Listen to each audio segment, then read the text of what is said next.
ఒక పనికి మాలిన జవాన్ ఎవరో, సారీ ఇలా అన్నందుకు తప్పుగా అనుకోవద్దు, పనికి మాలిన అని అన్నాను. ఒకరి మీద బురద చల్లాలని చూసే జవాను నా దృష్టిలో పనికి మాలినానే. ఆ పనికి మాలిన జవాను కళ్యాణ్ అసలు జవానే కాదు, 3 నెలలు మాత్రమే ఉన్నాడు, అతన్ని డిస్మిస్ చేసేశారు, బిగ్ బాస్కి వెళ్తానని రిజైన్ చేసి వచ్చేసాడు అనేసి ఏదో చిన్న రూమర్ అయితే స్టార్ట్ అయిందప్ప. నేను చూసా. ఆడి గెలవలేనోడు, ఓడిపోతానేమో అనుకొని భయపడేవాడు ప్లే చేసే ట్రిక్స్ అనమాట, చీప్ ట్రిక్స్ అని అంటారు.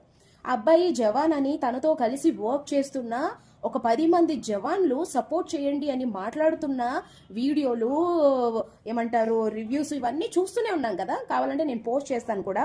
తనతో పాటు కలిసి వర్క్ చేస్తున్న అబ్బాయి, తను నా ఫ్రెండ్, మాతో పాటే ట్రైనింగ్కి వచ్చాడు, మాతో పాటే కష్టపడ్డాడు, మాతో పాటే పనిష్మెంట్స్ తీసుకున్నాడు, మాతో పాటే వర్క్ చేశాడు, తనకి ఇది ఇంట్రెస్ట్ ఉంది అని చెప్పి ఎంతో కష్టపడి ఒప్పించుకొని మరీ వచ్చాడు అని ఆ అబ్బాయి చెప్తుంటే, ఎవరో ఒక పనికి మాల జవాన్ అంటే ఎవరో పిక్చర్ పెట్టేసేసి ఎవరో చీప్ ట్రిక్స్ అనే నాకు అనిపిస్తుంది. ఒక జవాన్ పిక్చర్ అది.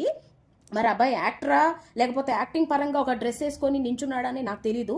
బట్ ఒక ఫోటో పెట్టేసేసి కళ్యాణ్ అసలు జవానే కాదు, ఇక్కడికి వచ్చి చీప్ ట్రిక్స్. ఒకవేళ జవాన్ కాకపోయినా ఏంటి, అయితే ఏంటి, అబ్బాయి ఒక కామనర్ గా వచ్చాడు, తన సత్తా ఏంటో బిగ్ బాస్ హౌస్ లో చూపించుకుంటున్నాడు.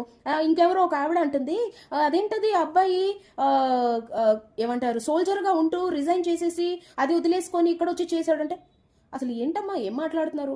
సోల్జర్గా ఉన్నాడు, తను వర్క్ చేశాడు, ఆల్రెడీ కస్తీ పట్టాడు, లైక్ ఐ మీన్ సోల్జర్గా తను చేయాల్సిన డ్యూటీ 3 years చేశాడు, చేసి వచ్చాడు. తన ఇష్టం అది. మధ్యలో నువ్వెవరు నేనెవరు?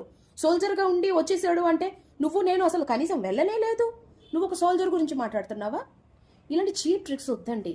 ఆట బాగుంది అంటే బాగుంది అని ఎంకరేజ్ చేయండి, లేదు అంటే మీ ఫేవరెట్ ఉన్న వాళ్ళ కోసం మాట్లాడండి. అంతేగాని ఒకరిని డీఫ్రేమ్ చేయాలనో చీప్గా మాట్లాడి మీరు చీప్ అయిపోవద్దు.